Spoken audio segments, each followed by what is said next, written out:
우리 자리에 앉으시면서 좌우에 계신 분들에게 사랑하고 축복합니다 한번 인사하실까요? 사랑하고 축복합니다. 사랑하고 축복합니다.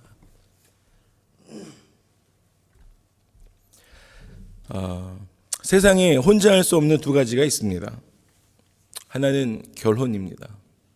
또 하나는 교회입니다.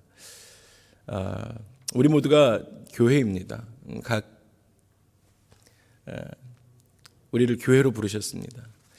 근데 오늘은 공동체에 대해서 좀 나누고 싶습니다. 오래전에 기독교 텔레비전이 개국하기 시작했습니다. 케이블 TV로 개국하기 시작했을 때 사람들은 그 앞에서 텔레비전 앞에 앉아가지고 예배드릴 수 있겠다라고 생각하기 시작했죠. 텔레비전 앞에서 예배드릴 수 있다라고 생각했었습니다. 그리고 의견도 분분했었습니다. 여러분 기억하시죠? 지금은요, 인터넷이 지배하는 세상에서 인터넷으로 예배 드릴 수 있다라고 생각합니다. 그리고 그 상황은 뉴 노멀 시대를 맞아서 딱 맞아 떨어지는 것처럼 느껴지고 있습니다. 지금도 우리는 하이브리드로 온오프라인으로 예배를 동시에 드리고 있습니다. 여러분 그런데요, 그런 것들이 비록 신앙생활에 도움을 줄 수 있습니다. 여러분 잘 들으셔야 됩니다. 여러분 그런 모든 것들이 기독교 텔레비전도요, 제가 이것을 부정하는 것이 아닙니다. 기독교 텔레비전도요, 인터넷도요, 그런 것들이 신앙에 도움을 줄 수 있을지 모르겠지만 교회 자체는 아닙니다. 교회 자체가 될 수는 없습니다. 혼자서는 절대로 교회를 이룰 수가 없다라는 것입니다. 혼자 있으면 편합니다. 혼자 있으면 편합니다. 그러나 둘 이상이 함께하면 거기엔 언제나 불편함이 있습니다. 둘 이상이 있으면 언제나 불편합니다. 여러분 그래서 세상적인 관점에서 보면 여럿이 모여진 교회가 불편할 수밖에 없는 거예요. 여럿이 모여져 있는 교회를 보면서 불편해할 수밖에 없는 것이죠. 그러나 영적인 관점에서 보면 교회는 축복이고 기쁨입니다. 할렐루야. 함께 모여 예배드리고 섬김을 주고받으며 주님의 말씀을 가르치고 배울 때, 그리고 서로 격려하고 격려해 주는 거예요. 그리고 서로 지탱하는 것이죠. 그렇게 해줄 때에 세상이 채워줄 수 없는, 세상이 알 수 없는 그 축복을 우리는 교회 공동체 안에서 누릴 수 있게 되어지기 때문입니다. 그것이 교회 공동체입니다. 세상은 알 수 없습니다. 오늘 우리가 드라마 바이블로 읽었는데요, 바울이 지금 이야기하고 있잖아요. 바울이 예루살렘으로 올라가는 길입니다. 지금 그러면서 에베소 교회 장로들을 만나게 되어집니다. 그 장면을 우리가 들은 거예요. 이제 예루살렘에 올라가면 무슨 일이 일어날지 모르는 상황입니다. 그러면서 장로들을 만났습니다. 바울을 만나는 사람들마다 예루살렘에 올라가지 말라고 강권합니다. 가지 말라는 거예요. 바울 자신도 결박과 환란이 자기를 기다리고 있다는 것을 알고, 그리고 그것을 예감하고 있었습니다. 가면 자기가 어떻게 될 줄 알고 있었어요. 그래서 바울은 에베소 교회 장로들에게 이렇게 이야기하죠. 사도행전 20장 24절에 이렇게 이야기하잖아요. 내가 달려갈 길과 주 예수께 받은 사명, 그것이 무엇입니까? 곧 하나님의 은혜의 복음을 증언한 일을 마치려 하면은 나의 생명조차 조금 더 귀한 것으로 여기지 아니한 유서처럼 저 이제 죽어도 괜찮습니다. 그러면서 바울은 마치 죽어가는 사람이 유언을 하듯이 에베소 교회 장로들에게 이렇게 신신당부합니다. 28절에요. 여러분은 자기를 위하여 또는 온 양떼를 위하여 삼가라. 성령이 그들 가운데 여러분을, 장로님들을 위하여, 교회 리더십들을 향하여 이렇게 이야기하는 거예요. 여러분을 감독자로 삼고 하나님이 자기 피로 사신 교회를 보살피게 하셨습니다 라고 이야기합니다. 하나님이 자기 피로 사신 교회를 보살피게 하셨습니다. 장로님들, 교회 리더십 분들, 선생님들, 하나님이 자기 피로 사신 교회를 보살피게 하셨습니다 라고 이야기하는 것입니다. 여러분, 하나님이 자기 피로 사신 교회, 이 말씀을 풀었으면 이런 것이죠. 하나님께서 그의 아들의 피로 값주고 사신 교회, 하나님께서 그의 아들의 피로 값주고 사신 교회. 그러나 예수님도 역시 하나님이셨기 때문에 결국 하나님의 피로 사신 교회라고 바울이 표현한 것이죠. 저는 몇 주간 이 팬데믹 중간에 하나님께서 자기 피로 사신 교회라는 이 구절을 계속해서 묵상해 보았습니다. 이 팬데믹으로 오면서 온라인으로 우리가 예배드리는 이 상황, 장년 공동체도 마찬가지고 청년 공동체도 마찬가지고 온라인으로 목장 모임을 하고 계시잖아요. 온라인으로 목장 모임을 하는 목적이 무엇인가 막 생각하게 되는 것이죠. 목장 모임을 왜 하는가? 왜 온라인으로라도 목장 모임을 왜 해야만 하는가? 이 팬데믹 가운데 막 고민하게 되는 것입니다. 하나님이 자기 피로 사신 교회는 도대체 무엇인가 고민하게 되는 것입니다. 지금 이 팬데믹을 살아가는 우리에게 교회는 어떤 것인가?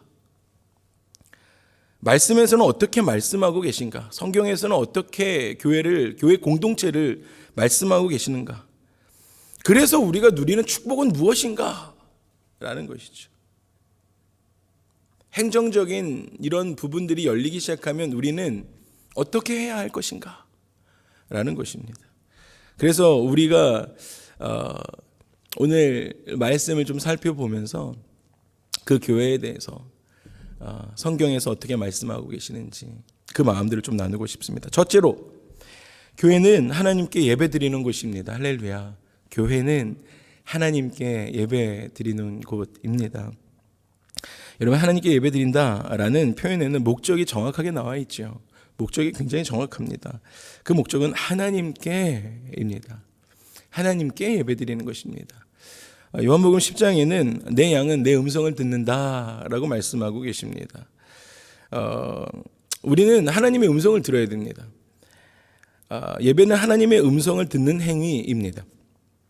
예배는 우리가 예배를 드릴 때 내가 하나님께 일방적으로 내가 하나님을 향한 일방적인 어떠한 행위만을 생각하기 쉬운데요. 그것도 맞습니다. 우리가 하나님께 드리는 어떤 제사적인 행위를 이야기하기도 하죠. 그렇지만 포괄적인 상황에서는 우리가 하나님과 함께하는 교제가 포함되어지는 것입니다. 예배는 우리가 하나님 안에서 하나님께서 나에게 어떻게 말씀하시는지 하나님과의 깊은 사귐 안으로 들어가는 것입니다. 그래서 예배를 축제라고 하기도 하죠. 예배는 하나님께서 나에게 어떻게 말씀하시는지 듣는 행위입니다. 그것이 예배입니다. 오늘 예배를 통해서 하나님께서 여러분에게 어떻게 말씀하고 계십니까? 예전에 한국 텔레비전에서 어느 그 동물농장, 정확하게 프로그램 이름은 기억이 안 나는데 어떤 동물들이 나오는 주인공인 프로그램이었습니다. 어느 나이 많은 애완견 강아지가 그 사연이 소개된 프로그램이었는데요. 오랜 세월 주인과 함께 해온 애완견이 나이가 들어서 움직임도 굉장히 둔해진 거예요. 그래서 걸어가면서 이리 부딪히고 저리 부딪히면서 잘 그렇게 부닥치며 다녀서 주인 아주머니가 걱정이 많았습니다. 게다가 산책을 나갈 때면 좁은 골목 계단을 내려가야 하는데 다리가 아파서인지 좀처럼 내려가질 못하고 그 계단 앞에서 한참을 서성이고 내려가질 못하는 거예요. 그러다가 망설이고 있는 거예요. 계단을 못 내려오고. 그러다가 주인의 성화에 못 이겨 이리 내려와 라고 하는 그 성화에 못 이겨 강아지가 내려오곤 했습니다. 그런 강아지가 걱정이 되어서 병원에 간 그 주인 아주머니는 선생님으로부터 청청날벼락 같은 사실을 듣게 되어집니다. 강아지가 이제 너무 늙어서 시력이 잃었다라는 것입니다. 이렇게 앞을 보지 못하게 된 지가 꽤 오래되었다라는 것이었어요. 그러고 보니까 지난날 서툰 움직임도 그리고 이리저리 계속 부닥쳤던 그런 일들도 다 그런 이유였던 것이었고 계단을 내려오지 못함도 그런 이유였다라는 사실을 듣고 그 주인 아주머니가 눈물을 훔쳤습니다. 그런데 선생님께 더 가슴 아픈 이야기를 듣게 되었습니다. 걔는 원래 높은 곳을 두려워하는 습성이 있었는데 앞을 보지 못하는 상황이 되어지니까 이 강아지 입장에서는 계단 앞에서 주저할 수밖에 없었다라는 것이에요.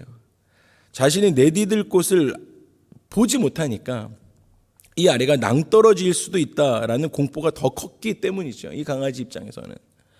그렇지만 주저하고 두려워하고 있을 때 주인 어머니의 주인 아줌마의 이리 와 하는 음성이 들리고 그 주인의 음성만 믿고 목숨을 거는 용기를 내어서 계단을 내려오기 시작했다라는 것입니다.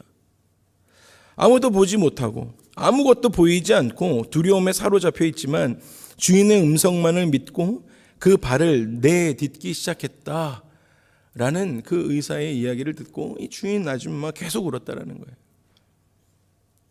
여러분은 오늘 어떤 음성을 듣고 계십니까? 여러분은 오늘 어떠한 예배를 드리고 계십니까? 코로나19로 낭떠러지 같은 그 계단 앞에서 이리 와 하는 그 주인의 음성에 어떻게 반응하고 계십니까? 아니면 다른 매체, 그런 매체의 음성에 민감하게 반응하며 살아가고 계십니까? 교회는 하나님께 예배드리는 곳입니다. 할렐루야. 그 주인의 음성에 귀 기울이는 곳입니다. 거룩한 곳, 거룩한 시간이 머무는 곳입니다. 물론 혼자 기도할 수 있습니다. 물론 혼자 찬송할 수 있습니다. 그리고 혼자 성경 읽을 수 있습니다. 그러나 예배는 함께 예배하는 것입니다. 그래서 예수님은 마태복음 18장 20절에 두세 사람이 내 이름으로 모인 곳에는 나도 그들 중에 있다라고 굳이 정확하게 말씀하신 것이죠. 구약에 보면 하나님께서 세 가지 절기를 정하시고 이스라엘의 모든 남자들이, 여기서 모든 남자들이라고 이야기하는 것은 모든 사람들이라는 것이죠. 모든 남자들이 함께 모여 그 절기를 지키라라고 하셨습니다. 무교절, 칠칠절, 초막절입니다. 그래서 1년에 3번이에요.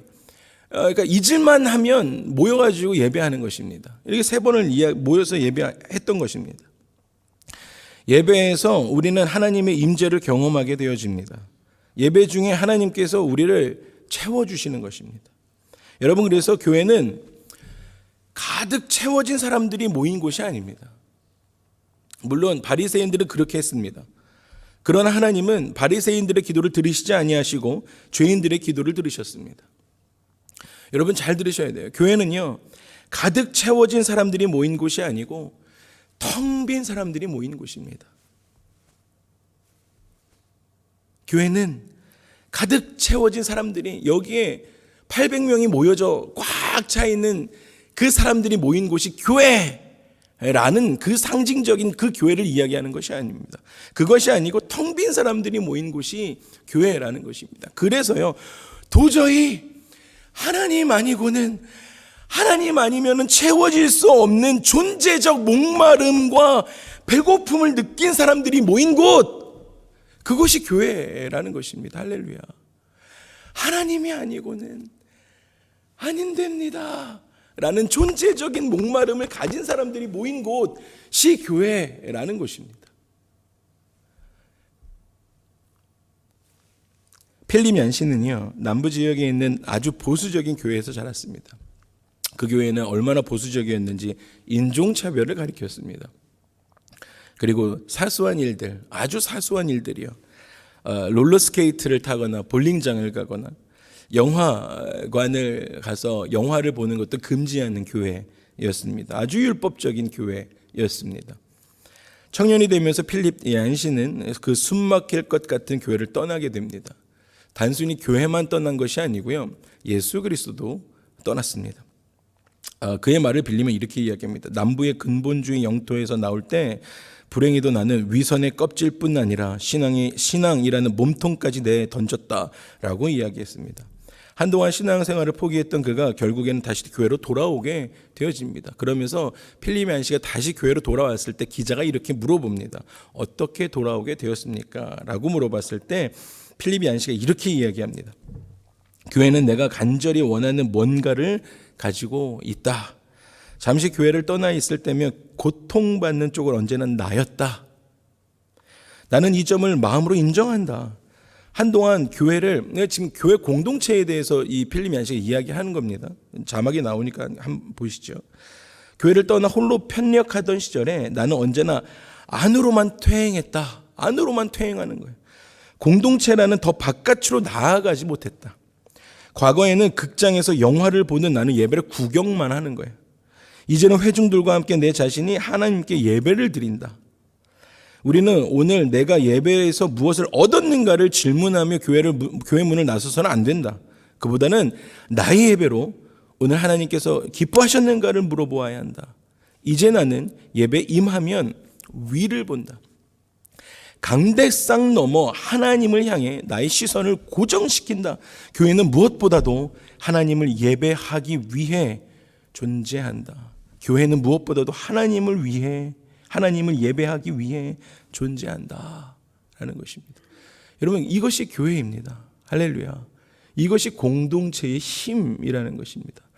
혼자 있을 때는요, 그렇게 편협적인 삶을 사는 거예요. 계속 안으로만 퇴행했었다라는 거예요. 자기가 그렇게 살았대요. 그런데 공동체로 살아가는, 함께 예배하기 시작하니까 이렇게 됐다라는 것입니다. 사랑하는 새누리 성도 여러분, 교회는 하나님을 함께 모여 예배하고 그분의 음성을 듣는 곳입니다. 둘째는요, 교회는 하나님의 은혜를 경험하는 곳입니다. 바울은 교회에 편지를 쓸 때마다 그 처음과 마지막에 자주 사용하는 말이 있었습니다. 예를 들면 로마서 1장 7절에 이런 말씀이 있습니다. 로마에서 하나님의 사랑하심을 받고 성도로 부르심을 받은 모든 자에게 이렇게 이야기하죠. 하나님 우리 아버지와 주 예수 그리스도로부터 은혜와 평강이 있기를 원하노라 라고 이야기합니다. 은혜와 평강이라는 이야기를 합니다. 그러니까 계속 이렇게 블레싱을 많이 했죠. 저도 우리 공동체 안에서 인사할 때 사랑과 축복합니다 라는 인사를 하는 것처럼 은혜와 평강을 계속 인사를 합니다. 교회 공동체는 은혜가 체험되는 곳이어야 한다는 것이죠. 은혜가 체험되는 곳. 은혜와 함께 가는 단어는 겸손입니다. 겸손한 사람만이 은혜를 받을 수 있기 때문입니다. 겸손하지 않는 사람은 은혜를 받을 수 없어요. 교만한 사람은 자기에게 은혜가 필요 없다라고 생각하죠. 은혜를 받아보지 못한 사람은 은혜를 베풀 수도 없습니다. 여러분, 그래서 겸손한 사람만이 은혜를 받고 은혜를 베풀 수 있습니다. 은혜는 상대를 받아들이는 행위입니다. 상대를 받아들이는 행위입니다. 내 안에 은혜가 없으면 상대 받아들일 수 없습니다. 하나님은 어떻게 하셨어요? 죄인이었던 우리를 받아주셨어요. 그것이 은혜입니다. 나에게 해를 끼쳤던 사람이 진심으로 그의 잘못을 뉘우치고 회개할 때 받아들일 수 있는 것이 은혜입니다. 저와 여러분에게 해를 끼쳤던 사람이 있어요. 그 사람을 받아줄 수 있는 것이 은혜라는 것이죠. 그것이 사랑이라는 것입니다. 또 은혜는 나와 다른 사람을 받아들이는 것입니다. 나와 다른 사람을 받아들이는 것이 은혜입니다. 우리 새누리 공동체 안에 나와 다른 사람을 잘 받아주고 계십니까? 나와 다른 사람을 잘 받아주고 계시면 그것이 은혜입니다. 그리고 그런 것이 많으면 우리 공동체 안에는 은혜가 많은 것이죠. 오직 예수님을 믿는 믿음으로 충분한 것입니다. 그 외에 서로 다름을 인정해야 합니다. 교회는 같은 사람들이 모인 곳이 아닙니다. 다른 사람들이 모인 곳입니다. 서로 다른 사람들이 모여 있는 곳입니다. 교회는 나 같은 사람들로 만들려고 애쓰는 곳이 아닙니다. 교회는 나 같은 사람들로 만들려고 애쓰는 곳이 아닙니다. 그 다양함을 인정하는 곳이에요. 다 다양하구나라는 것을 인정하는 곳이죠. 그 다양함으로 인정하고 그 다양함으로 인해서 하나님께 감사하는 거예요. 다양함으로 인해서 감사하고 즐거워하는 사람들이 모인 곳이 교회라는 것입니다. 그래서 이렇게 묵상하다 보니까 어디까지 제가 이 묵상이 하나님 앞에 갔냐면요, 은혜는 언제나 불공평이 존재하는구나라는 것입니다. 여러분 이거 잘 들으셔야 돼요. 여러분 은혜는 언제나 이거 정말로 은혜는 언제나 불공평하구나. 왜 그런지 아세요? 여러분 만일 하나님께서 공평함으로 우리를 받아들이려고 하셨다면 우리는 그의 은혜 가운데 들어갈 수가 없었을 것입니다. 애초에. 왜 그런지 아세요? 하나님께서 그의 아들을 보내셔서 우리의 죄를 짊어지시고 십자가에 죽게 하신 일. 여러분 우리가 그것을 어떻게 믿음으로 받았습니까? 그냥 단순히 그 사건을 믿음으로 구원을 받았어요. 우리는 은혜로. 하나님께서 그의 아들을 보내셔서 우리의 죄를 짊어지시고 십자가에 달려 돌아가셨지 라는 그 예수 그리스도의 십자가의 죽으심을 우리는 믿음으로 구원함에 이르렀잖아요. 그런데 이걸 만약에 공평하게 너도 나에게 그 대가를 다오 라고 만약에 공평하게 그것을 우리 가운데 대가 지불을 요구하셨다면 우리는 그 은혜 안으로, 그 구원함 안으로 들어갈 수가 없었을 것입니다. 그 안에는요 언제나 엄청난 불공평이 존재한다라는 거예요. 은혜에는 당신이 하는 만큼 나도 할 것이다 하는 식의 공평과 공식이 존재하지 않습니다. 교회는 하나님의 은혜를 경험하는 곳입니다. 은혜는 언제나 상대편의 선물 보따리에 상관없이 나의 모든 것을 주려고 하는 거룩한 불공평이 깃들여 있습니다. 거룩한 불공평. 하나님께서 값없이 주시는, 그리고 그 불공평함 때문에 은혜가 되는 것입니다. 그것이 교회 공동체입니다. 셋째로 교회는 하나님의 거룩함이 있는 곳입니다. 교회는 하나님의 거룩함이 있는 곳입니다. 하나님은 이렇게 말씀하셨습니다. 내가 거룩하니 너희도 거룩하라. 어디 한번 해봐라 라는 것이 아니고요. 할 수 있기 때문에 우리 가운데 말씀하신 것이죠. 예수님은 이렇게 말씀하시죠. 내 아버지가 온전하신 것처럼 너희도 온전해라 라고 말씀하십니다. 거룩함에 끝이 없습니다. 거룩함에는 끝이 없어요. 그래서 우리를 성도를 어떻게 말해요? 영어로 saint, 거룩한 무리라고 이야기하는 것입니다. 예수님께서 그의 피로 우리를 거룩하게 만들어 주셨습니다. 예수님의 그 보혈로 우리를 거룩하게 만들어 주셨습니다. 이제 그 거룩한 삶을 사는 것은 우리의 몫입니다. 여러분 구원받았다 땡! 아니에요. 여러분 그러면 그 몫을 살아야죠. 구원받았다 그렇게 살아갈 수가 없는 것입니다. 거룩에는 옆에나 앞뒤에 창문이 없는 것입니다. 오직 위만 바라보고 살아가는 것입니다. 좌우 둘러보면서 다른 사람의 거룩함, 다른 성도들은 어떻게 살아가나 막 거룩함 보는 거예요. 나의 거룩함을 비교하는 순간 우리는 그 거룩함 잃어버리는 거예요. 비교하는 다른 사람들의 거룩함을 바라보기 시작한, 다른 사람의 신앙을 비교하는 순간 그 시작부터 그 거룩함은 깨져버리기 시작하는 것이죠. 좌우를 바라보는 순간, 그 창문을 바라보는 순간 거룩함은 깨지는 것입니다. 거룩함에는 좌우 앞뒤에는 창문이 없는 것입니다. 기억하세요. 거룩함에는 오직 위로만 창문이 나 있는 것입니다. 오직 하나님만 바라보는 사람에게, 하나님으로만 나 있는 그 창문을 바라보는 사람에게 거룩함이 존재한다라는 것입니다. 그런 사람이 더욱 거룩하게 살지 못함을 깨닫고 가슴을 치며 회개할 수 있는 것입니다. 그래서 내가 거룩하니 너희도 거룩하라 라는 그 말씀이 그때 적용이 되는 거예요. 와, 내가 하나님이 거룩함, 그렇게 하나님의 거룩함을 보니까 내 삶이 거룩할 수 있도록 계속 할 수 있는 것이죠. 사람들 옆에 난 창문 바라봤자 도움이 안 되는 거예요. 위에 난 창문만 바라보고 살아가야죠.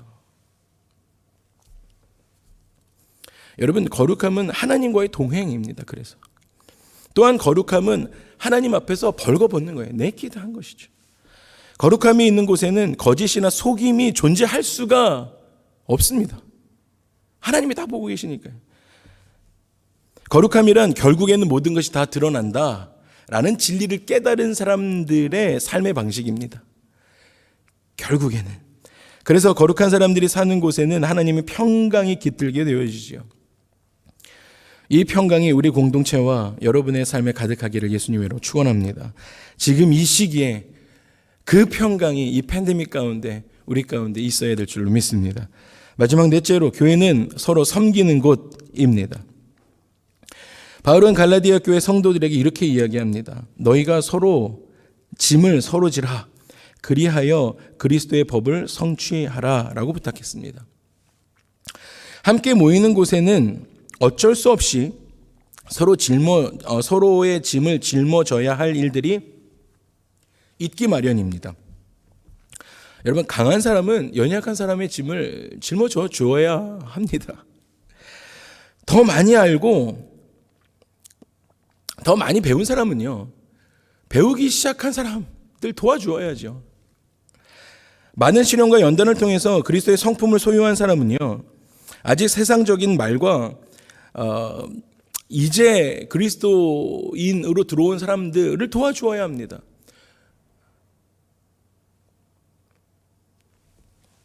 그리고 천국에 대한 확신과 소망을 가진 사람은 자주 뒤를 돌아보면서 뒷걸음질하는 목원들을 도와주어야 합니다.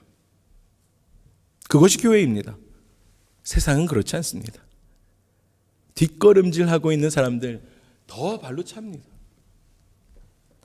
서로 섬긴다라는 말은 가까이 있음을 의미합니다. 서로 섬긴다라는 말은 함께함을 의미합니다. 교회는 멀리 있는 사람들이 주일에 잠깐 동일한 공간에 예배를 드리고 헤어지는 곳이 아닙니다. 교회는 서로가 서로에게 가까이 있음의 불편을 감수할 뿐만 아니라 가까이 있는 것의 불편함을 감수할 뿐만 아니라 오히려 기뻐하고 감사하는 사람들이 모인 곳. 가까이 있다는 말은 그가 나를 알고 내가 그를 안다 라는 말입니다. 그것이 가까이 있다라는 거예요. 네가 나를 모르는데 난들 너를 알겠네. 이건 세상 노래고요. 그건 교회 아닙니다. 교회는 배우고 가르침을 통하여 서로 섬기는 곳입니다. 내가 받은 것을 전하는 거룩한 전통이 교회에 있습니다. 교회는 내가 받은 것을 전하는 거룩한 전통이 있는 것이죠. 바울은 성찬에 대해서 기록할 때 이렇게 기록하잖아요. 그래서 내가 너희에게 전한 것은, 전하는 거예요. 내가 너희에게 전한 것은 주께 받은 것입니다. 받은 것을 전하는 거예요. 이것이 교회의 전통입니다. 섬긴다라는 말은 준다라는 것이죠. 여러분, 그래서 교회에 내 것 없습니다. 교회에 내 것 없습니다. 교회는 사회처럼 내 중심으로 사람들 모으고 그 사람들을 나에게 붙여서 내 사람 만들려고 하는 곳은 절대 교회 아닙니다. 교회는 내가 있는 것이 아니라 당신이 있는 곳. 교회는 당신의 이야기 들어주는 곳이 교회입니다. 제가 청년 공동체 안에서 목자들과 목장에다가 자주 하는 이야기가 있는데요. 교회는 남의 말 하는 공동체가 아니라 내 이야기 나눌 수 있는 공동체가 교회다라고 이야기해 줍니다. 교회 공동체는 모여서 남의 말 하는 공동체가 아니라 내 이야기 나눌 수 있는 공동체가 교회다라는 것입니다. 한 주 동안 하나님께서 내 삶에 어떠한 은혜를 베푸셨는지 와서 하나님의 은혜를 나눌 수 있는 공동체가 교회다라는 거예요. 그리고 그 하나님이 내 삶에 하신 이야기를 나눌 때 그 이야기를 들어줄 수 있는 공동체, 그것이 목장, 작은 교회가 되어집니다. 좋은 교회는 가장 어울릴 수 없는 사람이 가장 자연스럽게 어울릴 수 있는 곳, 그것이 여러분의 목장이셨으면 좋겠습니다. 그것이 새누리교회였으면 좋겠습니다. 섬김은 나 중심에서 당신 중심으로 느낌과 생각과 행동이 변하는 결과, 그것입니다. 섬김은 또한 나눔이죠. 기쁨과 슬픔을 축복과 고통으로 나누는 것입니다. 그래서 어른들 말씀, 배찢장도 맞들면 가볍다 라는 말은 뜻 깊은 진리가 되어집니다. 우리 공동체 안에 그런 일들 있기를 소망합니다. 말씀을 마무리하겠습니다. 예수님은 이 세상에 그의 교회를 세우기 위하여 오셨습니다. 예수님이 이 땅에 오셨어요. 그의 교회를 세우기 위하여. 그 교회 공동체를 여러분 소홀히 여기시면 안 됩니다. 이 세상에 있는 예수 그리스도의 모든 교회들은 하나님께서 자기 피로 사신 교회입니다. 여러분, 교회가 모여야 돼? 안 모여야 돼? 쉽게 이야기할 수 있는 것이 아닙니다. 정말 두렵고 떨리는 것입니다. 정말 고귀한 것이 교회의 공동체입니다. 교회는 참 아름다운 곳입니다.